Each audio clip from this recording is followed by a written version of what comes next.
And we are live. Happy Friday. We are here today, episode 23. We're actually starting, I was talking to Elena about this earlier today. We're actually starting to build up an actual body of work here. It's awesome. The episode is titled What You Need to Know About Enabling Your Channel Partners. We have today with us Heather Margolis.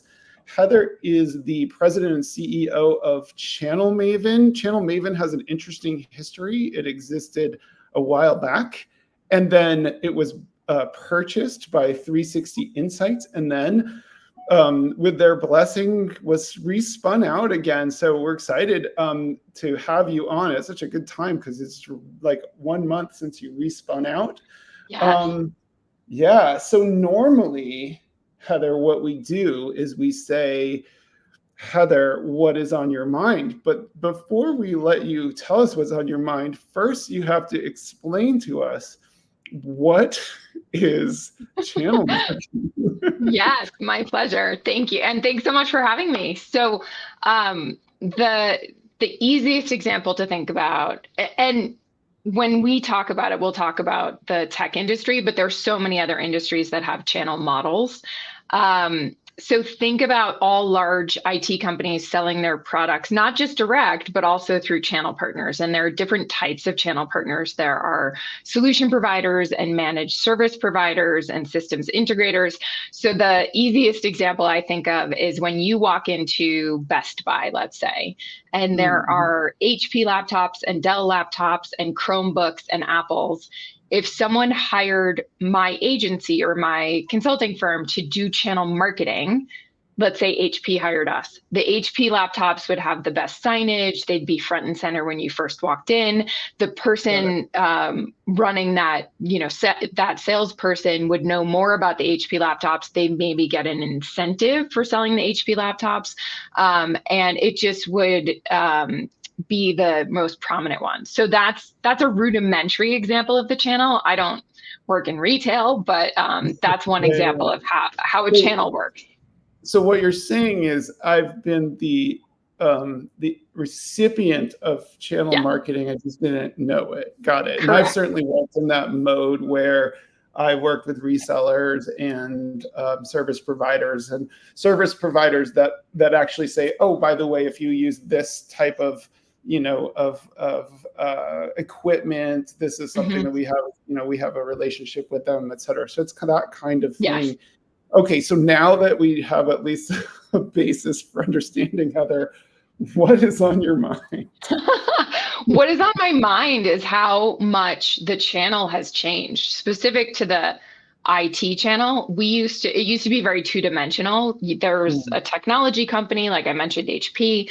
Maybe there was a distributor that helped with the financing of an infrastructure or helped with the delivery of an infrastructure. And then there was a partner who was selling it. Right. Now, we're now calling it the ecosystem because there are multiple technologies that work together, and those companies have done a lot of work to figure out what their broad solution is. There are multiple partners that work together and partner types that work together. And then you have the customers who are much more savvy with everything, right? Like think about yourself as the customer. You don't just go buy a car. You walk into the dealership knowing which car you want, why you want it, what it should be priced at, what the different features and functionalities are. And that just permeates through other buying habits as well.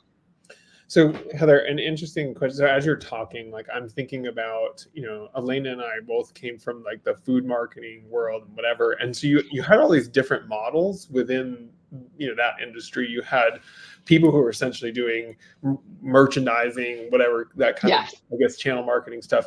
They were doing all the work in-house. Other people are doing it through sort of brokers and distributors and so forth. Is that true? Do you find that that's true in the sort of tech world? And has that changed? Is there different models, or is it shifting in some way?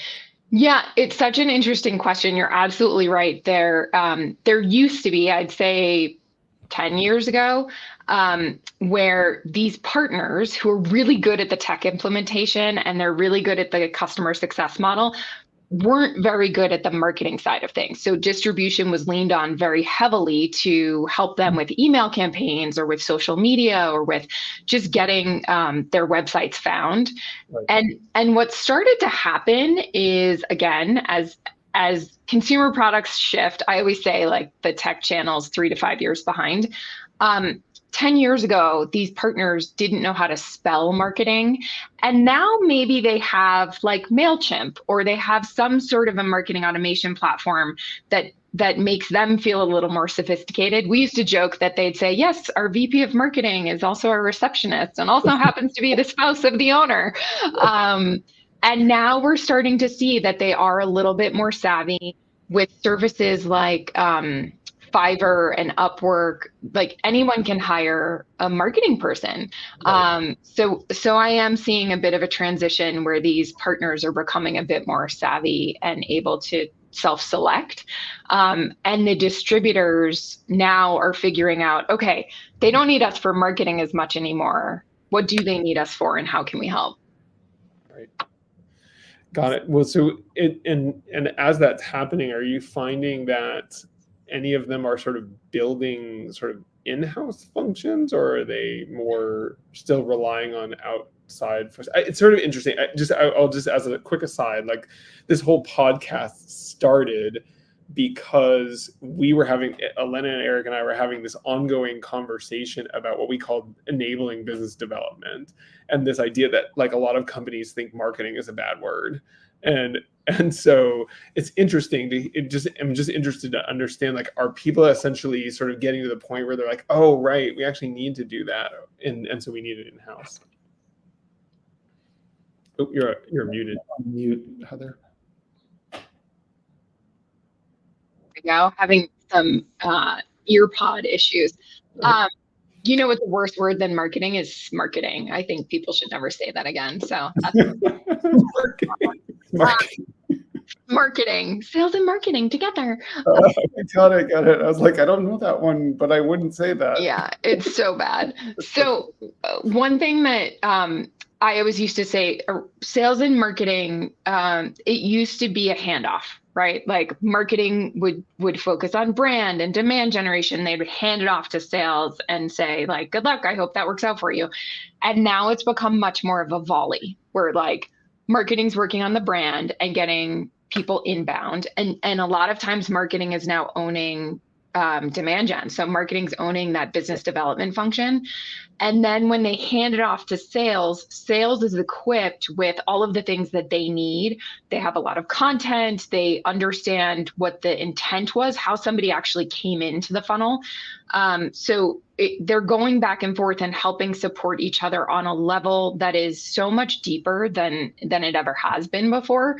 And from a channel marketing perspective, that's harder, right? Because now your sales engine is a different company altogether. Right. So as the tech company, I've done a lot of work to get people into, I don't talk about funnels anymore. I talk about flywheels because I want them to be pulled into this sort of, spinning, generating thing that has energy. And even if someone doesn't become a customer, they stay in the flywheel and they stay informed. That's a harder thing in channel marketing because I've now lost the ability to measure. I don't have all the data. If I'm HP and I have tens of thousands of partners, right, and I've done that initial demand generation and I'm handing it off to the partner as a salesperson, I don't know where it goes. Maybe that partner that registered that deal is doing a great job and keeping in touch and nurturing that lead. And maybe they have no idea how to do that and they're dropping it. So it also depends a lot on the type of partner. So a solution provider, let's say, can be, one person who does IT services for lots of different companies and drives around and, goes from office to office.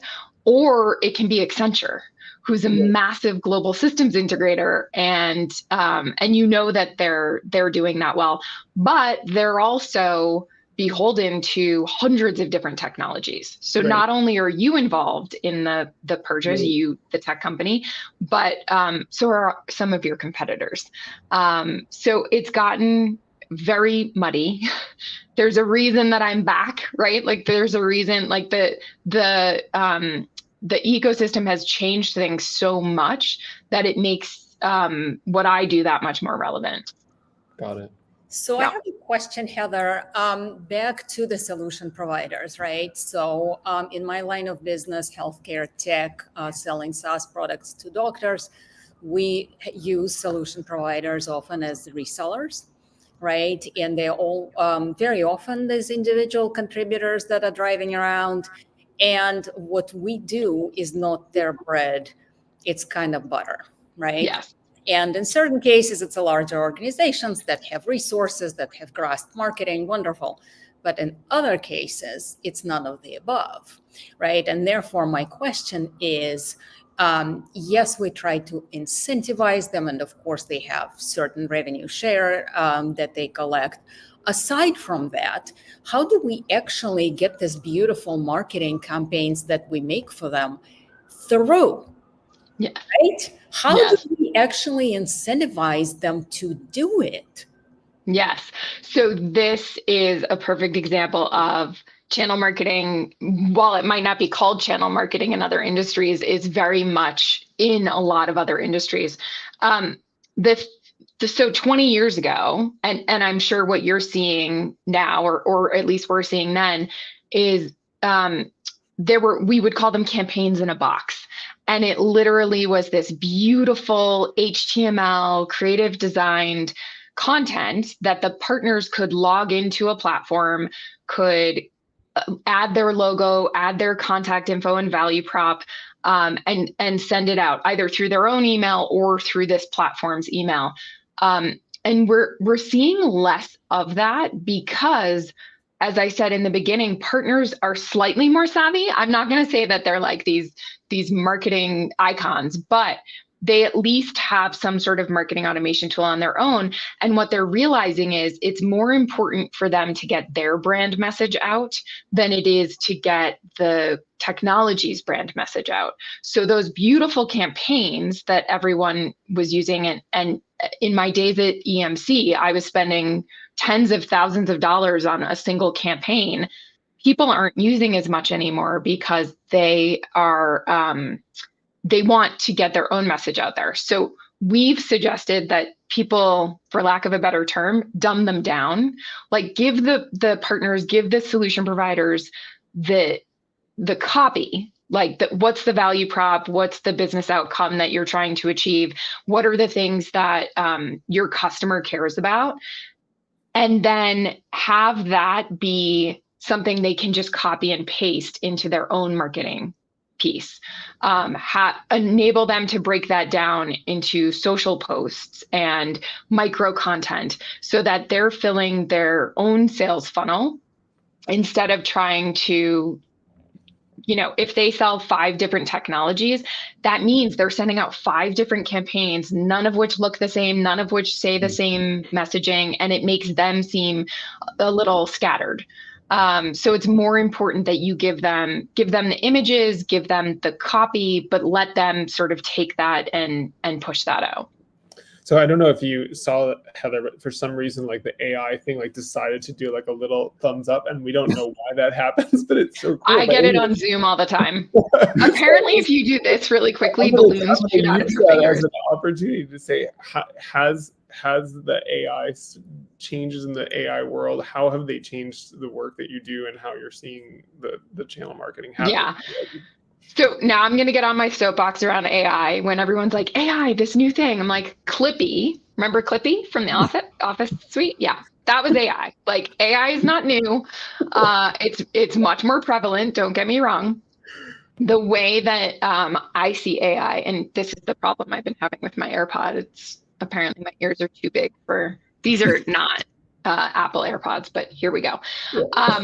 You like style. Are you at Channel The Marketing? places where I'm seeing, can you hear me? Yes. You're good. Okay.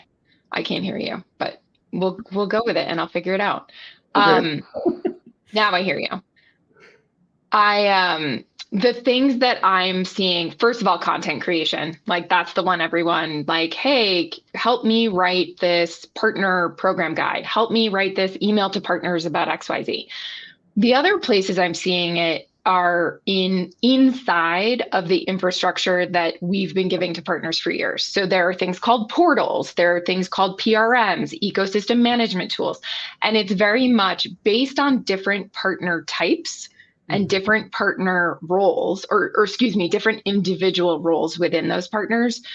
They need that next piece of content. They need that next tool. So Elena, to your point, from a marketing perspective, if they came in and they got email, let's say, the next time they come in or through a communication out to them, it could be, I see that you grabbed this email. People who grab that email also grab this piece of downloadable content to help drive demand. So it's being almost like an AI concierge for them and telling them how they can be more successful. The thing that I note specifically to the solution providers, who I think of as just smaller, more nimble, but not as well resourced companies, it's much more about helping them sell your products instead of your competitors. Like, be easier to do business with than the competition. So Heather, I have a question for you. So when we've known each other for a lot of years, and you're like, I was 12. Whenever you say 20 years, I'm like, shh. I was not, don't say that. Yeah. I said a lot of years, just to be clear. But you did something that was really interesting to me. I'm a much more recent like LinkedIn person or whatever, but I just remember being on LinkedIn in its early days and just seeing like you go from this person I knew that went to business school with my wife to like, holy crap, she's like killing it on LinkedIn. And this was way, way, way before that was cool. Like you were like, So I guess my question is, being what I see as like, well, first of all, my hero in the LinkedIn space, but like being the early adopter of technology, I guess what's the technology that you're like, that's on your mind right now, that you're like, okay, this is the thing is it AI? Is there something after AI that you're already looking at? Like what's going on? So I try not to think of AI as its own entity. I think AI is something that we are implementing into the things that we all are already using or should be using. I see the use cases I just mentioned, but then I also see AI just sort of helping us. If I think of the entire journey of a partner, first you're recruiting partners, then you're getting contracts signed with them, then you're enabling them and getting them ramped up on your resources and your tooling, and then you are getting them the content they need to drive demand. And then I call it the six-legged sales call, when you have like a systems engineer and salesperson from the partner, and then a systems engineer and a salesperson from the technology company. Right. All of those things, one, the whole process should be supported by AI. And two, what's next, where are they, what have they done, what do they still need to do, should also be automated quite a bit through AI. And I always say, people who are in these roles, and we are seeing quite a few layoffs specific to the channel, because it feels like, not my opinion, but the companies that I work with quite a bit, it feels like they look at those roles as, well, you could have a less experienced channel marketing person roll up to the CMO and that'll work.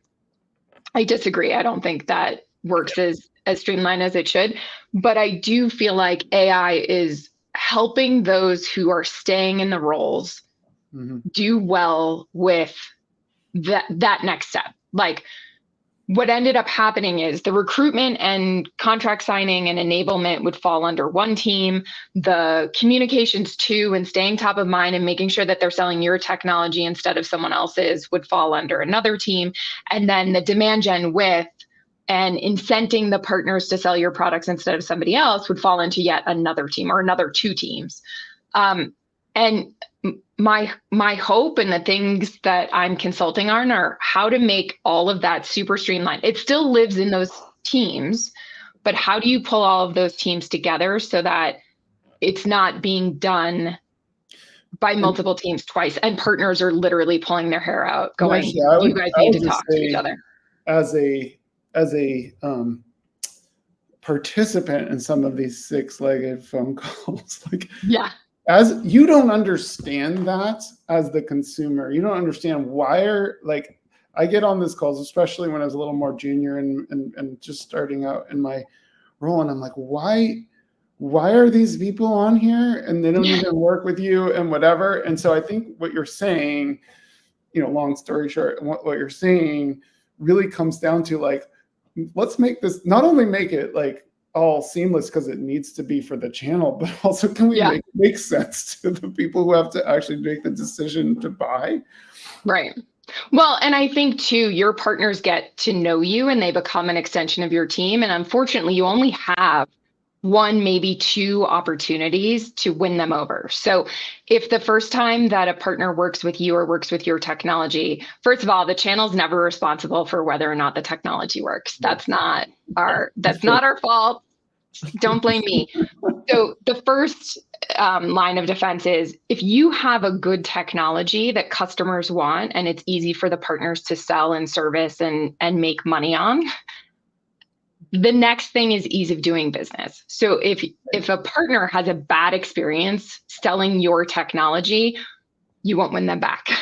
If they go to try to find the demand generation content that they're used to getting elsewhere and it's not there, or it's hard to use, or it's not as compelling as it could be. One of the biggest issues I see all the time, especially now that this channel marketing role is reporting up to the chief marketing officer. The issue that I'm seeing all the time is that the content for the partners is actually for a customer. It talks about how great the product is. It talks about the business outcomes they're achieving. Partners care about that, don't get me wrong, but that's not how you market to them. How you market to the partner is saying things like, you're going to make more money. This is going to be easier for your team to sell. We don't put a lot of restrictions or requirements on how you do business with us. So those are the things that are much easier to for the channel to own and to fix and make sure it's done well than the product. Like I'm not a product person. I can't help with that. It's so interesting. Like I never actually I worked in the restaurant industry, but never worked for a company that had like franchisees. But that's what I'm like thinking about. Yes. Like you have to get these people to do the things that you want them to do, and they have their own business needs and whatever. Well, it's about that time where I basically let ChatGPT ask. I'm so nervous. Yeah, I will tell you, I usually tell people, do you want absurd or thought-provoking? And I think I only got absurd this time. So give me absurd. I'll take it. So the first one was, if you could use only one marketing buzzword for the rest of your career, which one would you choose and why? And if you're like, I pass, that's fine. If I could only use one marketing, well, it's not marketing. We already established that that's off the list. That was marketing. I would use attribution. Okay, tell us a little more about that. So I've worked in the channel. I was a consultant. I owned Channel Maven. I started a second company. Don't ever start two companies at the same time, I'm just saying. And don't launch a software company that is venture funded March of 2020, right before a pandemic. Like that was a super bad idea. When 360 Insights acquired Channel Maven and Spark Your Channel, I became the head of marketing. So I'm sitting in my role as SVP of marketing at 360 Insights. And I had never run $100 million software company's marketing team before. So I learned a ton, which is awesome. But the thing that I kept hearing over and over again was attribution, because when I owned sales and marketing, I didn't care. Like, we were all working together. We were all doing the things that made sense and drove more revenue. Once you're a separate team, you're like partners in that, but then you're also like adversaries a little bit. So I got a lot. I very quickly realized that I needed to figure out how to attribute the revenue to marketing so that we got credit for it. Even though we're all on the same team and we're all trying to ensure that we're driving more revenue, but attribution. And I would say that just because it drives me crazy. I think that's a real, I mean, I'm not sure if I had been asked that question, I would have come up with that, but that was a really good answer, because that was like my life too. And as a VP of marketing in a restaurant company, like, it's always like when things are going well, it's not because of marketing, but when things are going badly, it's because of the marketing. Yes. You know, like, anyway. Oh, annoying. Like, by the way, that feels just like IT. Yeah. I used to say about IT is like you the only good response you can get about an IT department is that nobody says anything. Right. Otherwise, they're complaining about something. It's weird with marketing, because like the other thing that happens with marketing is you can actually have really good marketing, but somebody's cousin's sister saw your ad and didn't like in my case, it would have been the way the pancakes were, had the syrup was on the pancakes, and then you hear about it because it was like the CEO's cousin's sister or whatever. Yeah. It's even there. It's not even an attribution problem. It's like I don't know. You have to please everyone and their cousin. So Jeff, I have an important question though. Isn't the CEO's cousin's sister also their cousin? Yeah, sorry, but all right. So the other well, we should probably let Elena ask the next question, because we're just getting stupid. Elena. No, these are all fair questions. And I definitely hear you on the attribution. It is a big deal. And not only between sales and marketing, but within marketing for the budgeting, right? So where do you put most money? And to this day, actually, I don't particularly, with all the technology we have, I don't particularly think attribution is fair game. But that's a conversation for yet another podcast. So I mean, at the end of the day, like, where I left things was marketing should have touched at some point 100% of the revenue that came through. If anybody ever came to our website, if anybody ever read a piece of content, if anybody ever read any of the emails that the BDMs sent out, that should be attributed to I don't care about the credit of how did the lead come in? It was more about, did marketing influence at any stage the revenue that was coming in? And it just was so competitive. Like, I remember my last day, talking to the SVP of sales. I'm so glad that on my last day, our largest lead ever from marketing came in. It was like, by 3x. And he looks at it and he goes, "Oh, they were a customer 4 years ago, so it's probably from that." I'm like, seriously, dude, it's literally my last day. Like, you couldn't give me a win. Well, it's interesting though, because this is, again, I'll go back to this whole idea of like, if you stop thinking of marketing as some like mysterious thing and think about it from the perspective of enabling business development, that's what you're talking about. Like, in some way, the fact that marketing exists is going to help you sell. Like, if we don't have a good website, actually, I was working with this company a while back, and they were like, "Oh, their website's terrible." And the salespeople were like, "Oh, the website's terrible. We never send anybody there." And I'm like, that is a disaster, because they're going. You might not, but they're going there. Right? Nobody's doing $100,000 plus of business with you and not looking to see if you have a decent website, whatever. Sure. And so I think that's, it's that change and shift in the mindset. Like, how do you get people to sort of think about the marketing as all the stuff that helps the salespeople, everything from generate leads to converting leads to, whatever. I think it's all, it's all fair game for marketing. And I know how it goes. I feel for what you're talking about. I feel like this is turning into a therapy session. If anyone needs to lie on the couch, I'm more than happy to talk you through. Awesome. Well, Eric, I don't know It looks Well, like I think we're coming up on the end of the half hour. As it does every Friday, it always flies by incredibly fast. Heather, thank you so much for Thank joining you. us. So, as we always do at the end of our show, we always ask everybody to come up with one thing that they want to leave the audience with. This could be something that you take home, or something interesting about the conversation, something you want to keep exploring afterwards. And we always make our guests start first, so they don't have any time to think about it. So, Awesome. Heather, go for it.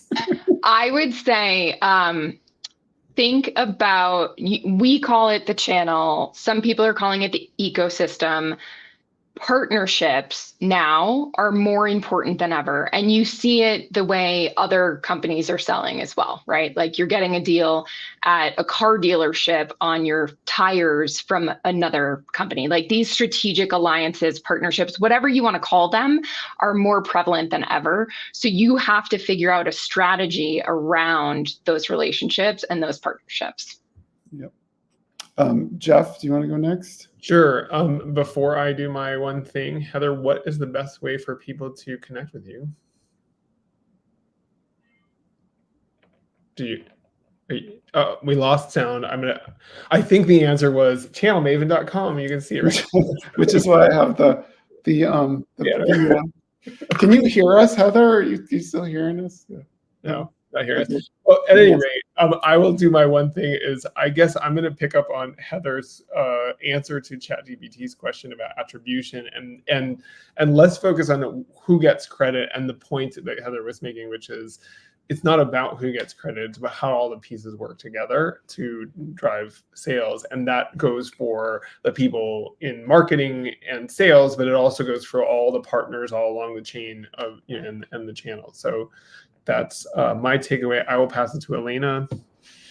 Yes, and I will actually go back to the snackable content, and that it is easier not only to get your message through to the final customer, but also to get your message through to the partner and then to their customer if it's provided in snackable bits in little pieces. So I think that's good and important learning.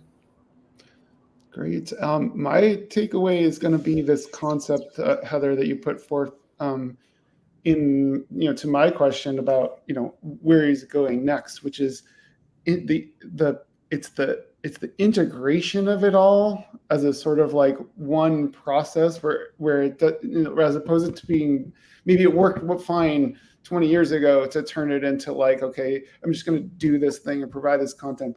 But your whole point about it's now become a flywheel, it's now become a conversation between sales and marketing. And how do you integrate that with the conversations with your clients, with the, you made the comment about a six-legged meeting, et cetera. Like, how do you make those actually feel less confusing to your clients and more productive to your partners, I guess, is really the big thing. Well, Heather, again, thank you so much for joining us. This was really helpful to understand. I feel somewhat better at understanding what channel marketing is now that I've actually been in a conversation with you about it. And we look forward to next week's episode coming up at 3 p.m. Eastern Time on Friday. So we'll look forward to that. So thank you very much again. Thanks for having me. Thank you.